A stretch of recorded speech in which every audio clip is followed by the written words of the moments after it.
Okay guys, so recently Tabitha Brown, she's known for her auntie uplifting down-to-earth advice. She shared a message that sparked a lot of conversation online.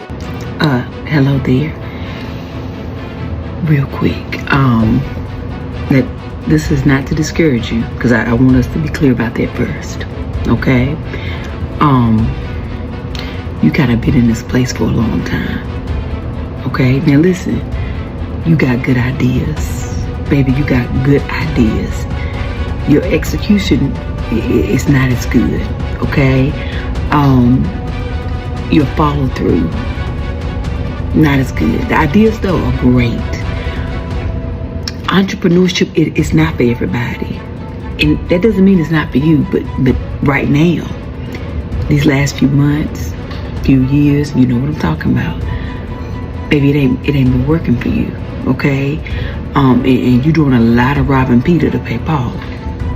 Okay, you done got yourself in some mess, and it's time for you to get a job.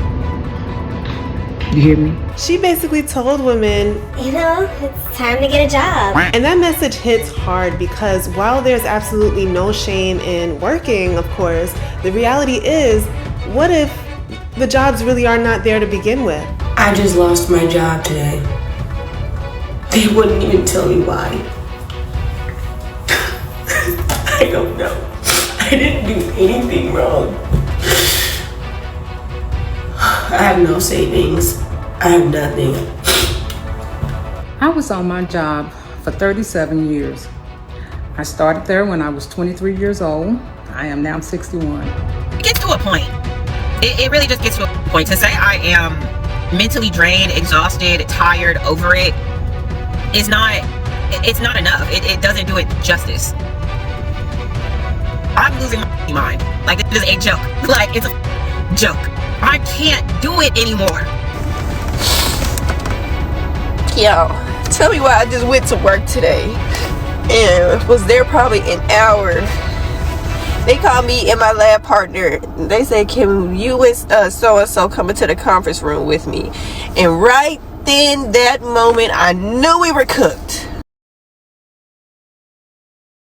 So today we're going to be diving into what's really happening in the job market, why over 300,000 Black women have lost their jobs this year, and what that means for the economy, as well as why some of these jobs that you see online may not even exist to begin with. And also stay with me until the end because I will be sharing a very helpful resource to support any of you guys that have been impacted by these job losses. So if anyone or someone that you know has been struggling, you will not want to miss out on that. All right, so let's start with the question that so many people are asking right now. Why is it so hard to find a job? I truly do not understand why it's so damn hard to get a job. I don't understand. I really do not understand this right now. Like, this is people's livelihoods, you know? It's like you think you're doing everything right. You go to college, get a degree, you know, you get your first job. That's all good. And then you're like planning for the future to get married and buy a house and travel and do all these things. And I can't even get my foot in the door right now. I'm just literally drowning. And it's like, I know God hasn't forgotten about me. But I'll be like, dang, what you doing up there, big dog? Like, speed it up a little bit. You know, like, I'm gonna cry about it. I'm gonna be good, but I'm gonna definitely cry about it first. Like, I even started a nonprofit to help other women, you know, who might be unemployed or other people. I'm sorry, I don't want to misgender anyone or their pronouns, but like if you bleed, I started a nonprofit to help you with get the hygiene supplies that you need. And it's like I'm trying to like even still just be community forward because I know it's bigger than me. And I always be thinking like, dang, my situation could be so much worse. But even looking at it like that, I'm like, my situation is still pretty worse for what I've been going through. And I've just been praying to get out of this for so long. I really be trying to be as positive as possible so I don't cancel my subscription to the earthly plane. But it gets to a point. It really just gets to a point. To say I am mentally drained, exhausted, tired, over it, it's not enough. It doesn't do it justice. I'm losing my mind. At the beginning of this year, I started a new job. I just got let go from a job November 2024. Started a new job January 2025. I had a plan for myself this year that at the start of this year I thought was going pretty well. The job actually turned out to be, at first I thought it turned out to be okay. It was a sales job. Did really well. You know, January, February, March. Between February and March, I made $13,000. And I know a lot of people fake rich on the internet, but that was good money for me. I was satisfied with that. Okay, cool. I had plans, plans for a full life overhaul. I'm going to change my mindset. I'm going to change my body. I'm going to get my finances in order. And it seemed like it was going really well for a while. And I'm the type of person, just how my life is and how it's been, I know it don't last forever. I said, if I could just make it to the end of this fucking year, making this amount of money, I'll be good. I'm 29. I'm turning 30 at the end of this month. I was like, I'll be able to afford a great trip for myself for my 30th birthday. Like, it's going to be good. April comes around, not doing as good as I was the previous 3 months. They dropped me like that habit. Okay, cool, great.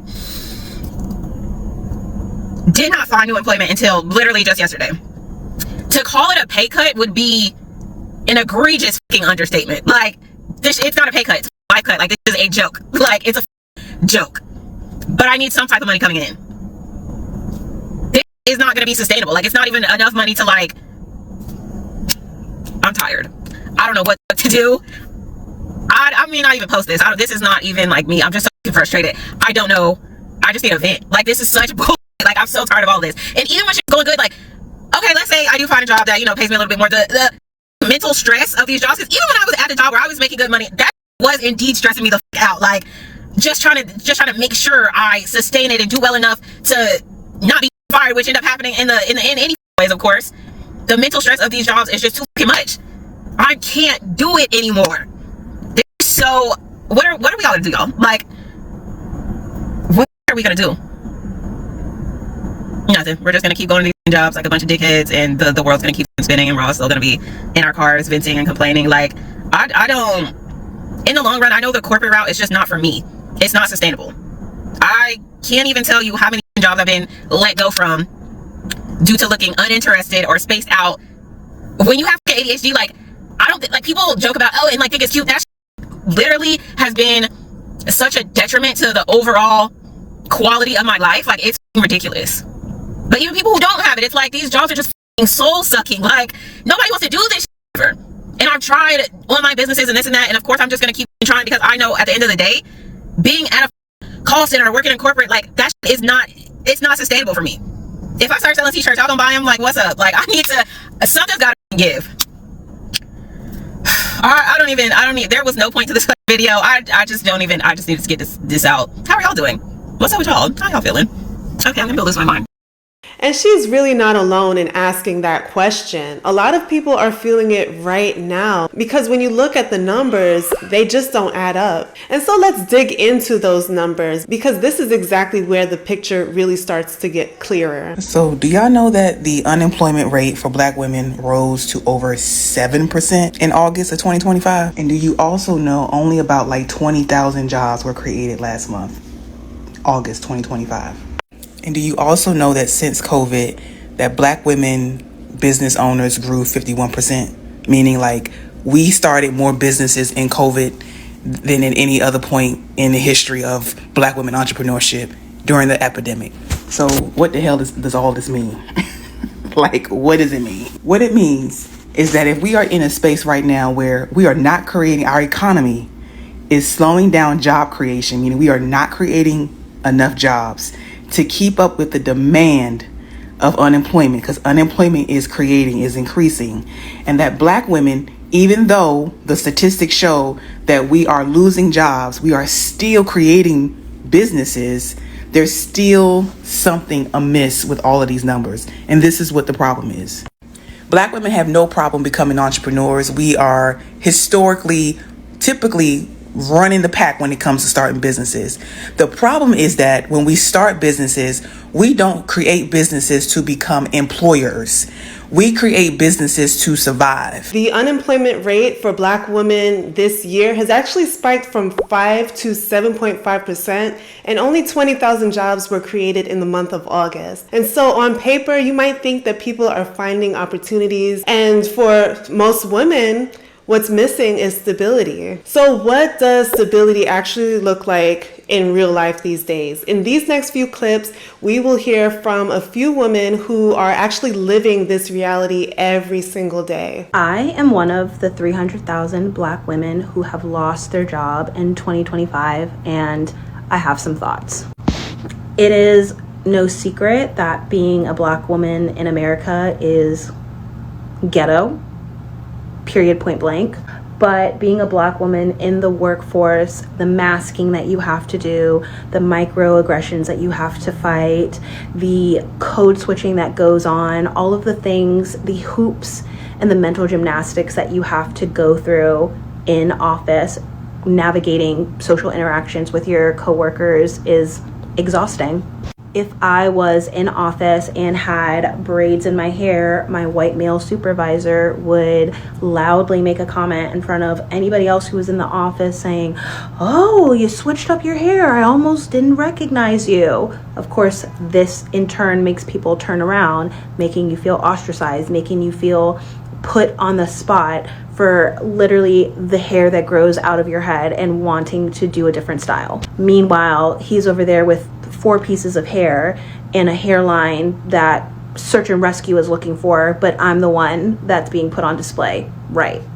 All of this to say, being part of the 300,000 Black women who have been let go from the workforce, I was a federal government contractor. I feel kind of lost in this moment. I've been applying. You all know how the job boards are looking these days, and I feel so liberated and so lost at the same time. Being in the workforce since 2015 when I graduated from college and working in mainly predominantly white spaces, the more I learn about the nervous system, the more I realize how wrecked mine has been and was, and all of which led up to that in my professional career. And if we even want to take it a step back, going to a PWI, and if we even want to take it a step back, it would be growing up as a suburban Black girl. So behind every statistic is a story, and for many of these women, losing a job means so much more than just losing out on a paycheck. This isn't just about a paycheck. It's about the toll that it takes on your mental and your physical health. I gotta keep it real with y'all.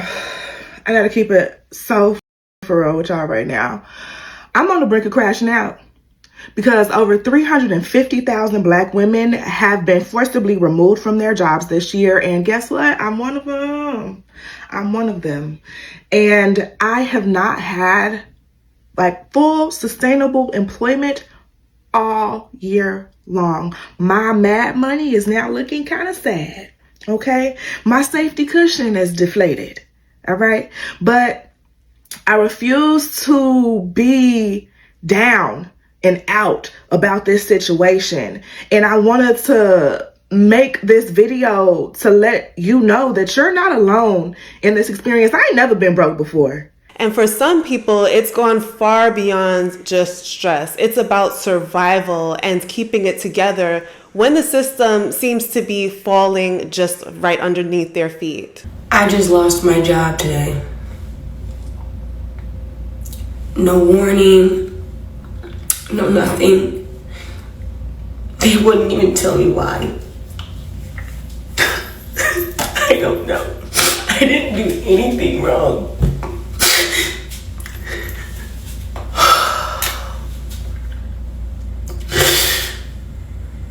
I have no savings.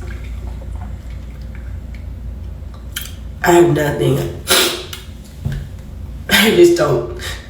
I got in the exit interview and they said, today's gonna be your last day. My manager, no, my director was on the call.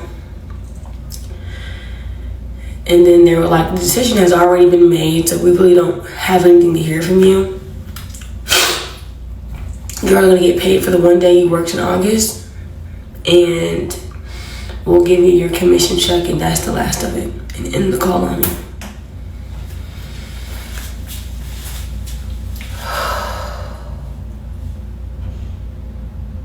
I'm low. I'm low. I know I look ugly right now, but I don't even care, bro. I don't care. Yo, tell me why I just went to work today and was there probably an hour. They called me and my lab partner. They said, can you and so-and-so come into the conference room with me? And right then, that moment, I knew we were cooked. Long story short, our positions have been eliminated. The worst part about all of this is I literally started that job because I came from a lab that I got laid off from because the company closed. So I literally have just been here just a little bit over a year, and here I am again, right back in the same freaking position, bro. I can't do this, bro. Like, it took everything in me not to crash out in there on them folks, because I am just so angry. I'm so tired. It's like, if it's not one thing, it's another, bro. And on top of that, I'm in the middle of trying to move too.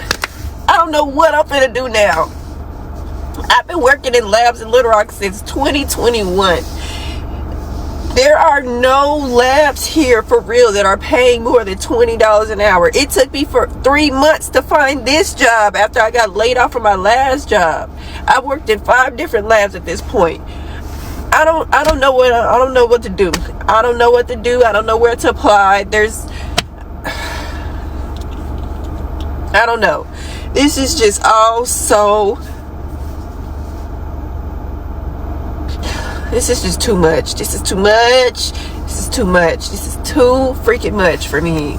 So these moments are so heartbreaking, and they are real. These are not just statistics on a chart, but these are lives that are being turned upside down overnight. And so once you've been through this kind of trauma, it really changes the way that you think about work altogether. So last week, I became one of the many black, I think it's over 300,000 this year. I became one of the black women that lost their jobs in corporate America. One of the many. Go look it up. But I lost it. Legally, I'm not allowed to speak about it, so I'm not going to say anything. I remain professional. Was I done wrong? Yes, I was. But that's neither here nor there. It's to be expected, honestly, because that's how we get treated, honestly. We'll be the most educated person in the room. Have to train directors, managers. You know how it goes. You know how it goes. We're used in the workplace. And that's okay, because, you know, how I look at it is, pay me for my fucking time, you feel me? And you're going to have to pay me. But I am in the business accounting realm. Finances, all that. I have a degree. I have a bachelor's degree in accounting, an associate's degree in economics. I like numbers. Yes, I do. In college, I was probably the only black woman in my classes. So I kind of should have known, you know, how it would work. And I do, like I said. I get it, but that's neither here nor there. So I lost my job. I'm not allowed to speak about it. Moving right along. The first day I lost my shit, and then the next day I realized I didn't want that job anyways. I've been complaining about it for the last 3.5 years. So when I know something is wrong for me and I don't move on, life tends to push me away. So that's what's happening right now. I'm going through a nice little transition. Have I hit rock bottom? Yes, I fucking have. Have I been here before? Yes, I have. So I'm kind of taking it well. And honestly, who can really blame her? After going through all of this, the idea of jumping back into corporate America really feels like she's opening up an old wound. I lost my job a little over 5 months ago. When you combine that with the fact that I just turned 25, so now my frontal lobe is fully developed, and the fact that I've applied to 50-11 jobs and got nothing in return, needless to say, I've been in a funk, and the funk been in me. I think the hardest part of this journey is realizing that I spent 5 years getting a degree that, 1, I'm not using because the job market is in absolute shambles, and 2, is for a career that I low-key am burnt out from and don't even want to do anymore. So I say all that to say, while yes, I do have a master's degree, and that's cute, fine, and dandy, my life is definitely not where I want it to be. And I'm slowly but surely realizing that that is okay. But with realizing that, I also realized that I need to get up and get my actual shit together because life is still going on whether I wanted to or not. So this is a broken promise that education would actually guarantee stability. But people are learning the hard way these days that even with a degree, the jobs are just not there, or they may not even pay enough to make the struggle worth it. And when that promise falls apart, it's easy to blame yourself. So one piece of advice that people hear all the time, it must be your resume, right? I was having a wonderful conversation with a good friend. Her name is Recruiter Cousin, okay? And in our conversation, we were talking about how I am so sick of seeing get on this internet, okay? It's your resume. Your resume. There's something wrong with your resume. That's why you're not getting hired. Have you seen the unemployment numbers? Are we really serious right now? Have y'all seen the unemployment numbers? Everybody's problem is not their resume. Okay? Unemployment is real. These jobs are not hiring, they're not jobbing. Okay? HR not even looking over no resumes. They're using AI. So it's just skipping over every single person. So it's not just y'all resume. You're not crazy, okay? Until y'all turtles, you career coaches, let me tell you something. If I were you, I would find another hustle because resumes ain't gonna be it. These people gonna get hip and they're gonna know that you are playing in their mother face. Okay? Thank you. Have a good ass day. And that right there is the myth that we hear over and over again, that if you're not getting hired, then it must be your fault. It must be your resume or maybe your hustle. But when over 300,000 women are out of work in 2025, that's not an individual problem. That's a system problem. And for some people, it feels like the system itself is designed to push people into a sense of desperation. So is this just a tough economy, or is there more that meets the eye? It's not that jobs aren't available. They want you to go to the military.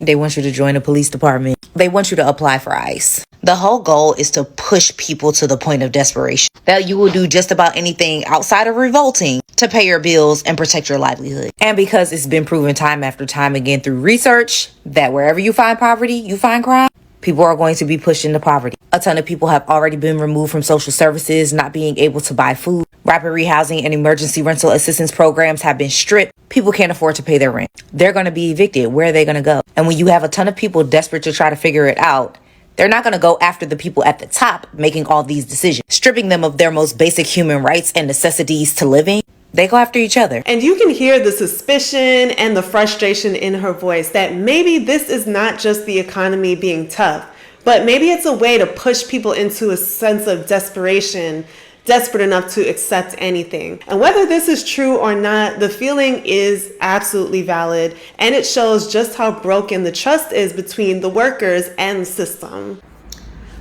I was on my job for 37 years.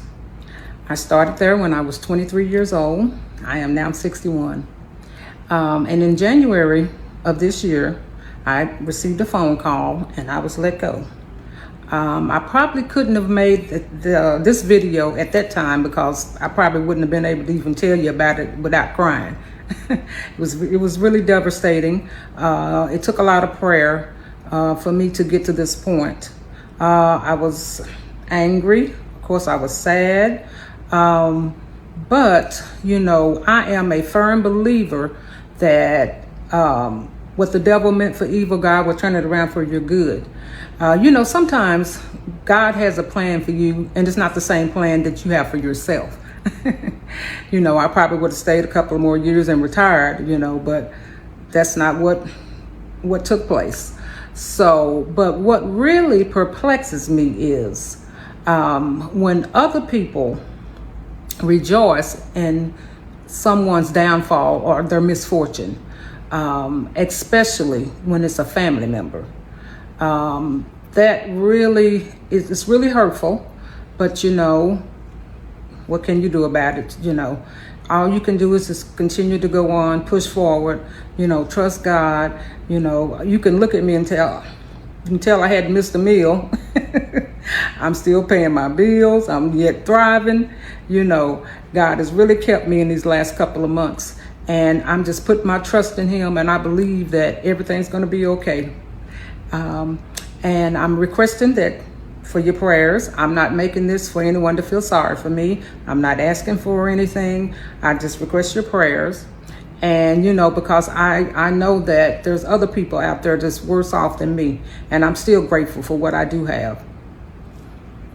And I know that this too will pass. If someone can actually give nearly 4 decades of their life to a workplace and still end up here, then that's telling us everything that we need to know about how fragile job security really is in America right now. But even in the middle of all of this, there are still people that are stepping up to provide support. So this has all been very heavy, but I don't want to leave you without any hope. The Global State of Women Relief Fund is a fund that has actually just launched to support women who are impacted by these job losses. So they are offering emergency grants between $500 to $1,500, all to help with the essentials that women have, like rent, groceries, childcare, and even transit. And so it's a real registered nonprofit effort to provide stability in the middle of all of this crisis. So I will leave the link down below in the pinned comment section down below. So yes, doors might seem like they are closing in this year in 2025 in many places, but that also means that we've got to get more creative about finding the ones that are opening. And I'll keep sharing those opportunities with you guys here on YouTube and even more on my TikTok, Boss From Home 1. So definitely subscribe or follow there. And yeah, if you've been feeling discouraged, you are not alone. Tabitha Brown, our good auntie, reminded us this week that there is no shame in getting a job while you build out your dream. But the truth is that for so many women right now, those jobs are just not as easy to find as they look online. So this community here is for you to vent, to share resources, and also to remind each other that even in a broken job market, we will find ways forward. So I want to hear from you. What are your thoughts on today's video? Drop them down below in the comment section, whether it was about the ghost jobs, the layoffs, or Tabitha's message, or how you've been personally navigating this economy. And let's keep it respectful because everyone's story is different, but every perspective does help us to see the bigger picture. Also, if you might have missed out, do check out our recent videos of this brand new series that we started here, where we hear the reality of America's job market, including people who have turned storage units into homes, right? Adults moving back in with their parents, and also what rising costs look like. I'll link that down below in the description box and the pinned comments and up above on the screen. Thank you so much for watching. If this video spoke to you, please do share it with someone, you know, to start up some kind of conversation or even to help them know that they are not alone. And don't forget to hit subscribe so that you don't miss out on the next video. Thank you again for watching, and we will chat in the next one.